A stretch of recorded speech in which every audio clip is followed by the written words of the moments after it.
Hello दोस्तों, स्वागत है आपका हमारे यूट्यूब चैनल में। आज हम अध्ययन करेंगे जीव विज्ञान के महत्वपूर्ण प्रश्न जो विभिन्न प्रकार की प्रतियोगी परीक्षाओं में पूछे जाते हैं। आज हम लगभग 65 क्वेश्चंस हल करेंगे जो विभिन्न प्रकार की परीक्षाओं में पूछा गया है। तो चलो बिना देर किए हुए हम लोग आज अपना पहला क्वेश्चन देखते हैं। तो हमारा आज का पहला क्वेश्चन है, कोशिका जिसमें सत्य केंद्रक अनुपस्थित होता है। तो सत्य केंद्रक अनुपस्थित होता है यानी ऐसे जीव जिनमें केंद्रक जो होता है अनुपस्थित होता है। तो कवक जो है, कवक यह एक कोश यूकैरियोटिक सेल्स है, इसमें केंद्रक पाया जाता है। जीवाणु प्रोकैरियोटिक सेल्स है, इसमें केंद्रक नहीं पाया जाता। नीलहरित शैवाल भी पूर्व केंद्र की है यानी प्रोकैरियोटिक ऑर्गेनिज्म है, इसमें भी केंद्रक नहीं पाया जाता। तो हमारा राइट ऑप्शन हो जाएगा ऑप्शन डी, जीवाणु कोशिका और नीलहरित शैवाल। ये प्रोकैरियोटिक है, इनमें केंद्रक नहीं पाए जाते। तो प्रोकैरियोटिक किसे कहते हैं? प्रोकैरियोटिक्स ऐसे जीव को कहते हैं जिसमें आनुवंशिक पदार्थ जो होता है वह कोशिका द्रव के अंदर, यह कोई कोशिका हो गया, इसके अंदर जो होता है आनुवंशिक पदार्थ इसके अंदर निहित होता है। तो ऐसे जीव को हम पूर्व केंद्रिकी कहते हैं, जैसे कि जीवाणु, नीलहरित शैवाल, माइकोप्लाज्मा, ये सभी पूर्व केंद्र की हैं। उसके बाद ऐसे जीव जिनमें कोशिका के अंदर केंद्रक पाया जाता है, इसी में गुणसूत्र जो होते हैं उपस्थित होते हैं। तो ऐसे जीव जिनमें कोशिका के अंदर केंद्रक पाया जाता है जिसमें गुणसूत्र उपस्थित होते हैं, ऐसे जीव को हम यू केंद्रकीय जीव या यूकैरियोटिक्स ऑर्गेनिज्म कहते हैं। जैसे कि मनुष्य और पादप और समस्त जीव, लगभग जीवाणु, नीलहरित शैवाल और माइकोप्लाज्मा को छोड़ करके सभी जो जीव हैं वह यूकैरियोटिक ऑर्गेनिज्म है। तो दूसरा हमारा क्वेश्चन है, क्वेश्चन नंबर 2, कोशिका के किस भाग में भोजन का ऊर्जा में परिवर्तन होता है? तो पहला ऑप्शन जो है इसमें दिया हुआ है क्लोरोप्लास्ट। क्लोरोप्लास्ट में प्रकाश संश्लेषण की प्रक्रिया होती है, आपको पता है। दूसरा है माइटोकॉन्ड्रिया। तीसरा है केंद्रक। केंद्रक जो होता है यह कोशिका के कार्यों का नियंत्रण करता है, केंद्रक नियंत्रण करता है। तो हमारा राइट ऑप्शन हो जाएगा mitochondria, option B. Next question है, केंद्रिका में आरएनए का संश्लेषण होता है। नेक्स्ट क्वेश्चन नंबर 3, माइटोकॉन्ड्रिया की माप यानी नाप क्या है? तो माइटोकॉन्ड्रिया मुख्य रूप से 1 से लेकर के 10 म्यू तक होते हैं। नेक्स्ट क्वेश्चन है क्वेश्चन नंबर 4, जीवाणु के राइबोसोम टूटकर 2 उप इकाइयों में बनते हैं जिनका आस्वादन नियतांक क्या होता है? तो इनका आस्वादन नियतांक जो होता है 50S तथा 3S के होते हैं।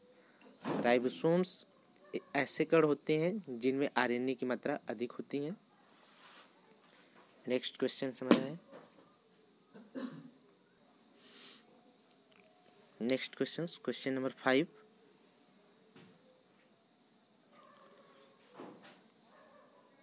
क्वेश्चन नंबर 5, कोशिका सिद्धांत के अनुसार कोशिकाएं जीवों की संरचनात्मक इकाई है। यह हो जाएगा सभी कोशिकाएं जीवित होती हैं, यह तो होता ही है, लेकिन कोशिका सिद्धांत के अनुसार जो बताया गया है कोशिकाएं जो है जीवन की संरचनात्मक इकाई हैं। सभी कोशिकाओं में केंद्रक होते हैं, नहीं, प्रोकैरियोटिक कोशिकाओं में केंद्रक नहीं होते, सभी कोशिकाओं में प्रजनन होता है। नेक्स्ट क्वेश्चन हमारा है,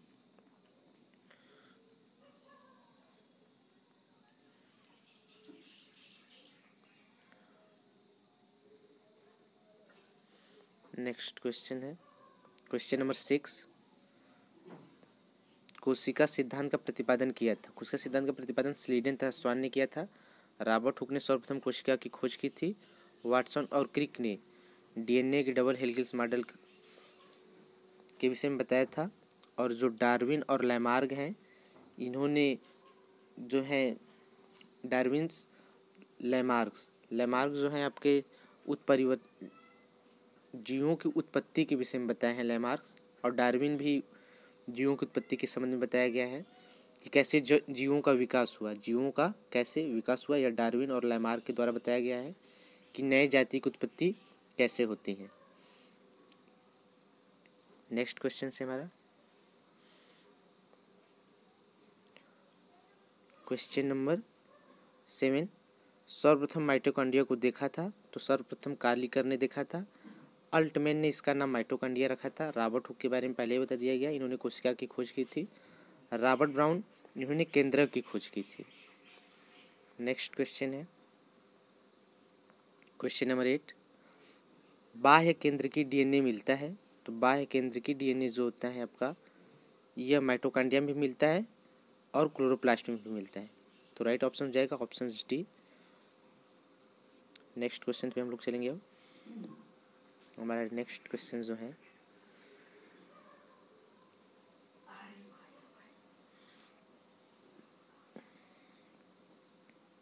नेक्स्ट क्वेश्चन नंबर 9, एकक कोशिका कला बनी होती है। एकक कोशिका कला जो होती है वह लिपोप्रोटीन की बनी होती है। सेलुलोज जो होती है कोशिका भित्ति जो होती है वह सेलुलोज की बनी होती है। इसके बाद नेक्स्ट क्वेश्चन है क्वेश्चन नंबर 10, कोशिका का नियंत्रण होता है, तो कोशिका का नियंत्रण केंद्रक के द्वारा होता है। केंद्रिका के द्वारा आरएनए का संश्लेषण होता है। माइटोकॉन्ड्रिया जो है इसे कोशिका का ऊर्जा गृह कहते हैं, जहाँ पर श्वसन के ऑक्सीकरण के फलस्वरूप जो ऊर्जा विमुक्त होती है उसे माइटोकॉन्ड्रिया में एटीपी के रूप में स्टोरेज किया जाता है और समय समय पर कोशिकाओं को प्रदान किया जाता है। इसीलिए माइटोकॉन्ड्रिया को कोशिका का ऊर्जा गृह कहते हैं। नेक्स्ट क्वेश्चन है लवक यानी प्रकाश संश्लेषण जो होते हैं, प्रकाश संश्लेषण लवक में होता है। नेक्स्ट क्वेश्चन हमारा है क्वेश्चन नंबर 11, यदि कोशिकाओं के राइबोसोम नष्ट कर दिया जाए तो क्या होगा। राइबोसोम का मुख्य कार्य है प्रोटीन का संश्लेषण करना, तो हमारा ऑप्शन हो जाएगा डी, प्रोटीन का संश्लेषण नहीं होगा। और सभी क्वेश्चन जो यह है प्रकाश संश्लेषण नहीं होगा, यह गलत है। श्वसन नहीं होगा, यह भी गलत है। वसा का संचयन नहीं होगा, यह भी गलत है। नेक्स्ट क्वेश्चन है हमारा कोशिकांग जिसमें जलीय अपघटन वाले एंजाइम पाए जाते हैं, तो लाइसोसोम है। लाइसोसोम्स एक जल अपघटनी विकर की भरी हुई थैलियाँ हैं। यह पाचक एंजाइम इसमें पाए जाते हैं। पौधों में लाइसोसोम को डिक्टियोसोम कहते हैं। यह राइट ऑप्शन हो जाएगा हमारा ऑप्शन नंबर ए। और राइबोसोम पहले बताया गया है, यह प्रोटीन का संश्लेषण करता है। राइबोसोम के छोटे छोटे कण को हम माइक्रोसोम्स कहते हैं। नेक्स्ट क्वेश्चन है हमारा क्वेश्चन नंबर 13, जीन में होते हैं, जीन में पॉलीन्यूक्लियोटाइड होते हैं, ऑप्शन डी हमारा यह राइट ऑप्शन हो जाएगा। नेक्स्ट क्वेश्चन है एक आवृतबीजी पौधों में 2n = 20, इसके परागकण में गुणसूत्र की संख्या कितनी हो जाएगी, तो इसमें गुणसूत्र संख्या 10 हो जाएगी। नेक्स्ट क्वेश्चन है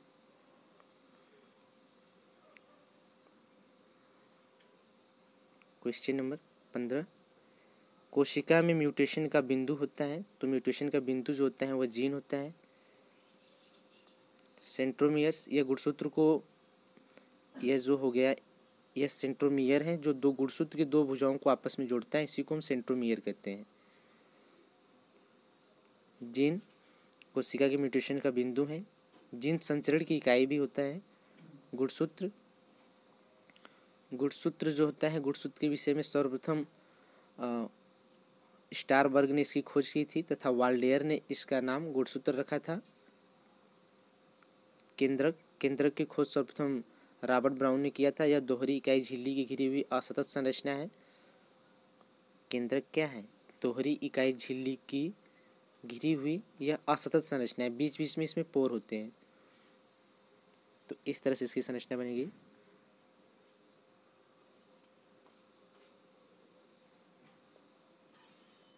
यह हो जाएगा दोहरी इकाई यानी दोहरा इकाई झिल्ली से घिरी हुई संरचना है केंद्रक, इस तरह से होगा यह। तो केंद्रक दोहरी इकाई झिल्ली की घिरी हुई संरचना है जिसमें बीच बीच में पोर होते हैं, जिसके कारण जो पदार्थ होते हैं उसका कोशिका द्रव से केंद्रक द्रव में स्थानांतरण होता है। इसमें धागे नुमा पतली संरचना दिखाई देती है। इसको हम गुणसूत्र कहते हैं। इसी को हम क्या कहते हैं? गुणसूत्र कहते हैं।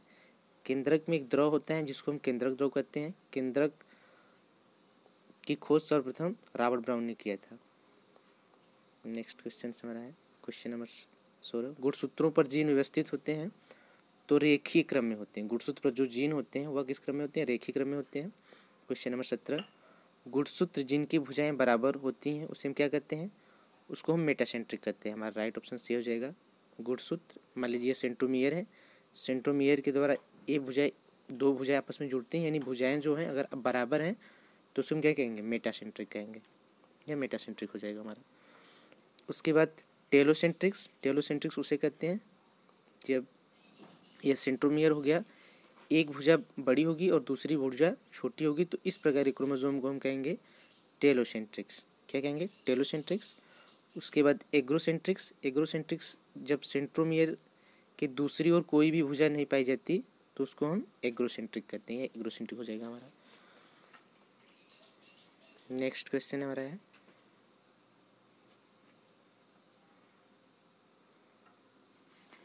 Question number 18। निम्नलिखित में से कौन सा लक्षण सभी जीवों में नहीं मिलता?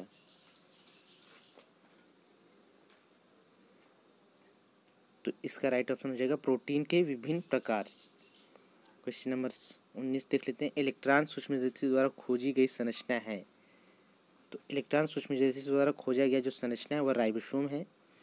माइटोकॉन्ड्रिया खोज सर्वप्रथम कालीकर ने किया था। यह दोहरी इकाई झिल्ली की घिरी हुई क्या है? संरचना है। यह माइटोकॉन्ड्रिया दोहरी इकाई झिल्ली की घिरी हुई संरचना है। इसके बाहरी भाग को आउटर मेम्ब्रेन तथा आंतरिक भाग को इनर मेम्ब्रेन कहते हैं। बीच में खाली स्थान होता है, इसको हम पेरी माइटोकॉन्ड्रियल स्थान कहते हैं। और माइटोकॉन्ड्रिया के जो अंतर की संरचना होती हैं वह अंगुली के समान अंतर्वलन होती हैं। इस पर छोटे छोटे कण पाए जाते हैं जिसको हम क्रिस्टी कहते हैं। क्लोरोप्लास्ट। क्लोरोप्लास्ट में प्रकाश संश्लेषण होता है। लाइसोसोम। लाइसोसोम्स जो हैं जल अगबटनी विकर की भरी हुई थैलियाँ हैं। इसकी खोज डी ड्यूवे ने किया था। Question number 20। मध्य पटलिका में कौन सा पदार्थ मुख्य रूप से होता है? तो मध्य पटलिका में जो पदार्थ होता है वह हमारा मुख्य रूप से जो होता है वह होता है पैक्टिन। नेक्स्ट क्वेश्चन है पादप कोशिका की रिक्तिका में पाया जाता है। पादप कोशिका की रिक्तिका में पाया जाता है। तो जो रिक्तिका होती हैं पादप कोशिका में, रिक्तिका का निर्माण कैसे होता है? रिक्तिका का निर्माण जो सेल है, सेल के अंदर केंद्रक है, केंद्रक के अंदर छोटी छोटी जो गोलाकार संरचना होती है, गोलानुमा, इसी को हम रिक्तिका कहते हैं। जब केंद्रक का आकार बढ़ता है तो उस अनुपात में कोशिका का आकार नहीं बढ़ पाता। जैसे कि बीच बीच में खाली स्थान हो जाते हैं और जो छोटे छोटे खाली स्थान है वह मिल करके बड़ी रिक्तिका का क्या हो जाती है? निर्माण कर लेती हैं, जो पादप कोशिका मुख्य रूप से बनता है।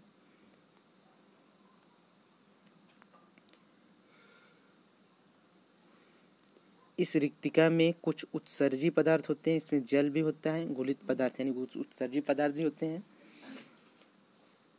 नेक्स्ट क्वेश्चन हमारा है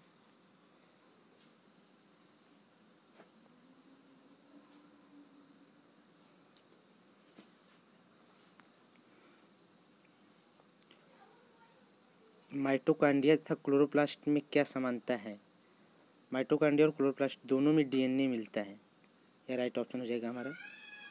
क्वेश्चन नंबर 23। अर्धश्वासत नियंत्रित कोशिकांग है। तो यह भी वही हो जाएगा हमारा। माइटोकॉन्ड्रिया में डीएनए पाया जाता है, क्लोरोप्लास्ट में भी डीएनए पाया जाता है, तो यह अर्धश्वासत कोशिकांग है। तो ऑप्शन हो जाएगा हमारा सी। नेक्स्ट क्वेश्चन है क्वेश्चन नंबर 24। जीन की संख्या तथा व्यवस्था में परिवर्तन कहलाता है। यह परिवर्तन जीन की संख्या तथा व्यवस्था में परिवर्तन कहलाता है। तो यह बिंदु उत्परिवर्तन कहलाता है। क्या कहलाता है? बिंदु उत्परिवर्तन। स्टार्च। Question number 25। स्टार्च तथा सेलुलोज में किसकी इकाइयाँ हैं? स्टार्च तथा सेलुलोज, यह स्टार्च या ग्लूकोज की इकाइयाँ हैं। स्टार्च तथा सेलुलोज ग्लूकोज की इकाइयाँ हैं। नेक्स्ट क्वेश्चन है हमारा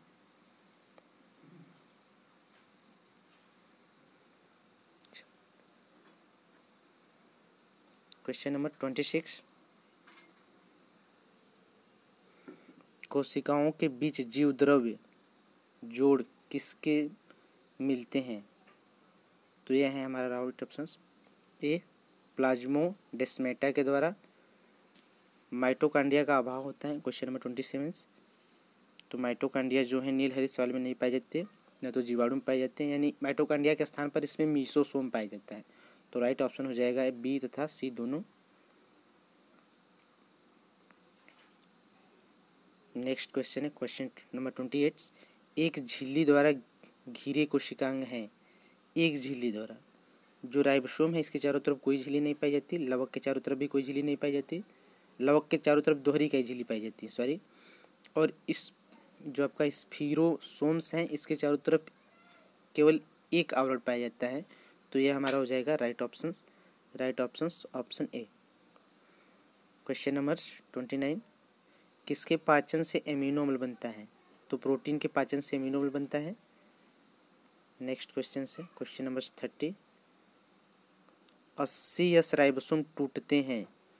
80 यस राइबोसोम जो होते हैं वह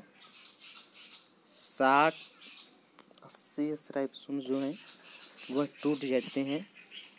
क्वेश्चन नंबर 30 है, तो यह हो जाएगा हमारा राइट ऑप्शंस, क्योंकि जो इससे पहले हम पढ़े थे उसमें जो जीवाणु के राइबोसोम्स जो होते हैं वो 50 + 3s में 30s में टूट जाते हैं। तो 80s राइबोसोम्स जो होते हैं ये यूकैरियोटिक कोशिकाओं में पाए जाते हैं, यह 60 + 40s में टूटते हैं।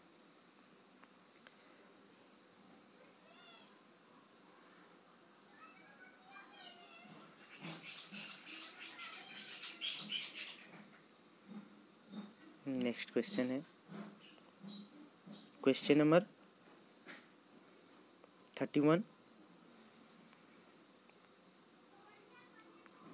पादप कोशिका का मुख्य लक्षण है। पादप कोशिका का जो मुख्य लक्षण है, भित्ति की उपस्थित था, रिक्तिका की अनुपस्थिति, नहीं रिक्तिका उपस्थित होती है, लवक की उपस्थिति, ये हमारा राइट ऑप्शन हो जाएगा। इसमें लोग पाए जाते हैं पादप कोशिका में, जिस गाड़ी प्रकाश संश्लेषण करते हैं और अपना भोजन स्वयं बना लेते हैं। क्वेश्चन नंबर 32, पादप कोशिका को सर्वप्रथम किसने देखा था? तो रॉबर्ट हुक ने सबसे पहले देखा था। वाटसन और क्रिक डीएनए के डबल हेलिकल स्मार्ट रोल को प्रस्तुत किए थे। रॉबर्ट ब्राउन ने केंद्रक की खोज की थी। नेक्स्ट क्वेश्चन है हमारा क्वेश्चन नंबर 33, सबसे छोटी पादप कोशिका है, तो यह है माइकोप्लाज्मा। नेक्स्ट क्वेश्चन नंबर 34, प्राथमिक कोशिका भित्ति का मुख्य घटक है। तो प्राथमिक कोशिका भित्ति का जो मुख्य घटक है वो हमारा प्राथमिक कोशिका का जो मुख्य घटक है यह है सेलुलोज। कोशिका भित्ति किसकी बनी होती है? सेलुलोज की बनी होती है। क्वेश्चन नंबर 35, कोशिका भित्ति होती हैं यह पारगम होती हैं। कुछ विशेष समय पर कोशिका भित्ति जो होती हैं विभेदी पारगम भी होती हैं और अर्ध पारगम भी होती हैं, लेकिन अपारगम में नहीं होती हैं। लेकिन हमारे यहाँ पे जो राइट ऑप्शन होगा यह हो जाएगा पारगम में, यानी विशेष समय पर कणों को अपने अंदर आने देती हैं और जाने भी देती हैं, पारगम में होती हैं। क्वेश्चन नंबर 36, मध्य पटलिका का मुख्य कार्बनिक पदार्थ होता है। मध्य पटलिका का जो होता है मुख्य कार्बनिक पदार्थ होता है, तो यह हो जाएगा हमारा right option calcium. Next question पे चलते हैं हम लोग।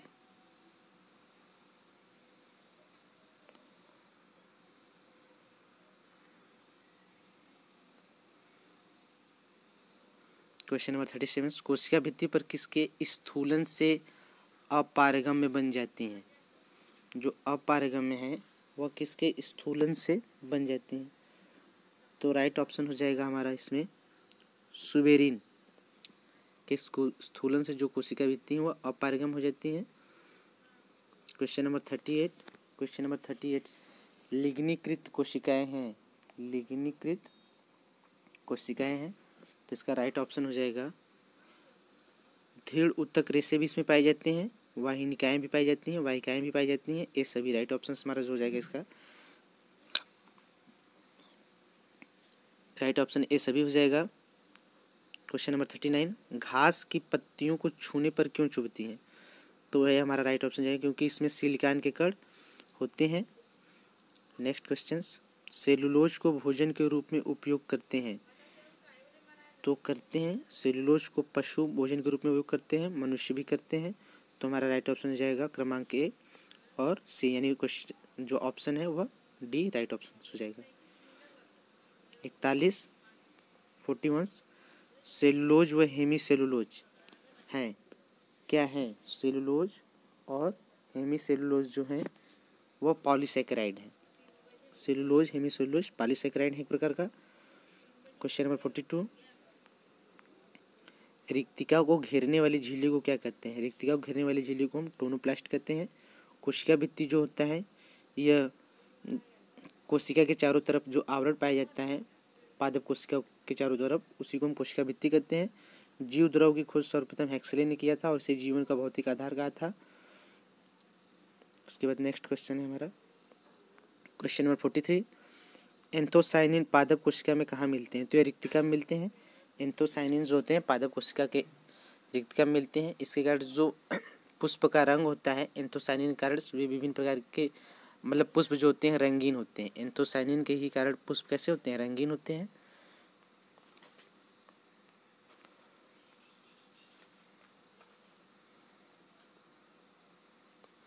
क्वेश्चन नंबर 44 राइबोसोम के बने होते हैं। राइबोसोम बने होते हैं आरएनए तथा प्रोटीन के बने होते हैं। नेक्स्ट क्वेश्चन नंबर 45 माइटोकांड्रिया में कौन सी संरचना मिलती है? ऑक्सीसोम मिलती है। माइटोकांड्रिया में ऑक्सीसोम मिलती हैं। क्वेश्चन नंबर 46 माइटोकांड्रिया में इलेक्ट्रॉन ग्राही हैं। तो इलेक्ट्रॉन ग्राही इसमें जो है साइटोक्रोम है। क्वेश्चन नंबर 47 गुणसूत्र शब्द का प्रयोग प्रथम बार किसने किया था? तो वाल्डेयर ने किया था। स्टारबर्ग ने इसकी खोज की थी, लेकिन इसका नाम जो दिया गया था वाल्डेयर के द्वारा सबसे पहले। जोहानसन ने सबसे पहले जीन शब्द का प्रयोग किया था और बताया था कि डीएनए के उस खंड को जिसमें जेनेटिक कोड निहित होता है उसी को जीन कहते हैं। जीन जो है संचरण की इकाई है। नेक्स्ट क्वेश्चन है हमारा क्वेश्चन नंबर 48 क्लोरोप्लास्ट जीवाणु से किन लक्षणों में समान होते हैं? क्लोरोप्लास्ट जो है इसमें डीएन जो है ये आपका आरएनए इसमें उपस्थित होता है। आरएनए उपस्थित होता है, डीएनए भी उपस्थित होता है, 70 या राइबोसोम भी उपस्थित होता है। ये सभी तो हमारा राइट ऑप्शन जो हो जाएगा वो हो जाएगा ऑप्शन नंबर डी। ये सभी यानी इसमें आरएनए भी पाया जाता है। क्लोरोप्लास्ट में जीवाणु से किन लक्षणों में समान है? जीवाणु और क्लोरोप्लास्ट दोनों में आरएनए, दोनों में डीएनए भी पाया जाता है, 70 इस प्रकार के राइबोसोम पाए जाते हैं। यानी जो राइट ऑप्शन हो जाएगा हमारा ऑप्शन डी। नेक्स्ट क्वेश्चन है क्वेश्चन नंबर 49 निम्नलिखित में से कौन प्रोकैरियोटिक है? तो क्लॉस्ट्रिडियम एक जीवाणु है। तो यह क्या है? प्रोकैरियोटिक, जैसे कि पहले बताया गया है। क्वेश्चन नंबर 50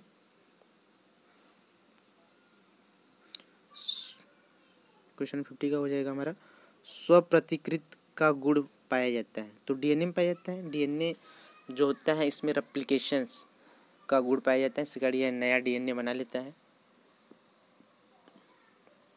नेक्स्ट क्वेश्चन है हमारा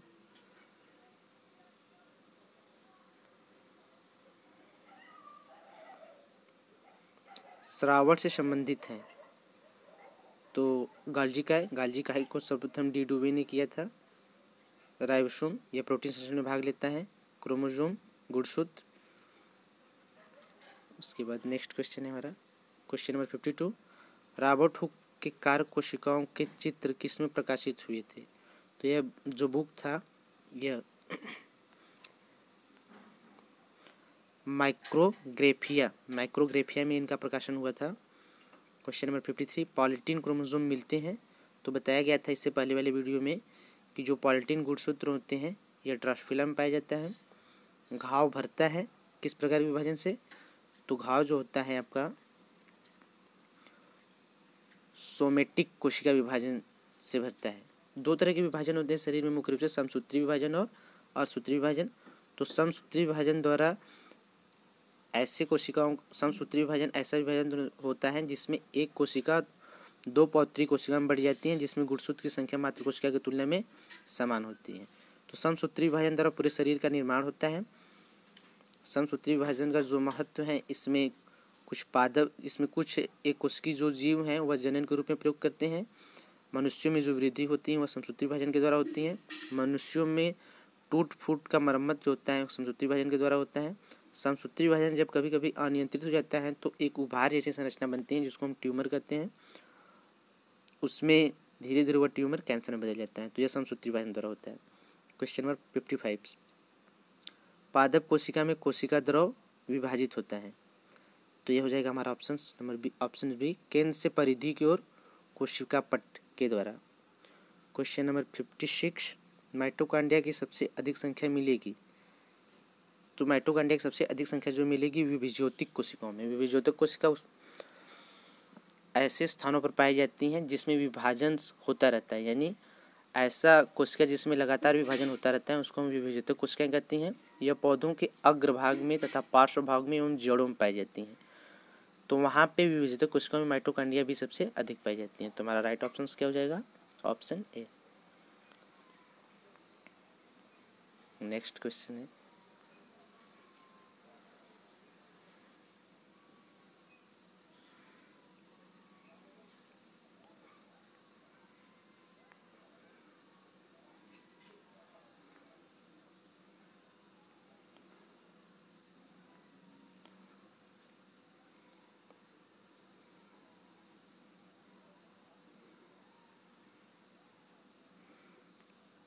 जो राइट ऑप्शन नेक्स्ट क्वेश्चन से पराक्सीसोम संबंधित है। पराक्सीसोम जो है वह संबंधित है, यह हो जाएगा हमारा श्वसन से, प्रकाशीय श्वसन से। पराक्सीसोम जो है वह मुख्य रूप से संबंधित है, तो यह है प्रकाशीय श्वसन से संबंधित है यह। नेक्स्ट क्वेश्चन है,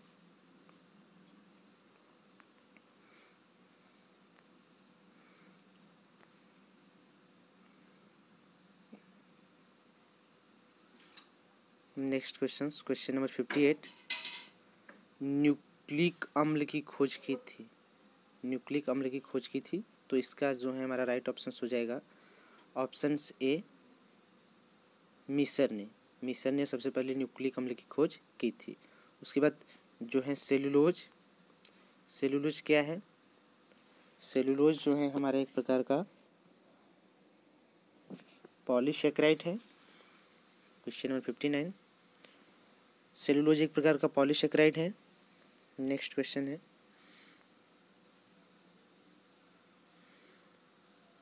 हरित लवक पत्तियों से पृथक किए जाते हैं। हरित लवक पत्तियों से पृथक किए जाते हैं, तो इसका राइट ऑप्शन हो जाएगा एसीटोन की सहायता से। हरित लवक जो है पत्तियों से पृथक किए जाते हैं एसीटोन की सहायता से।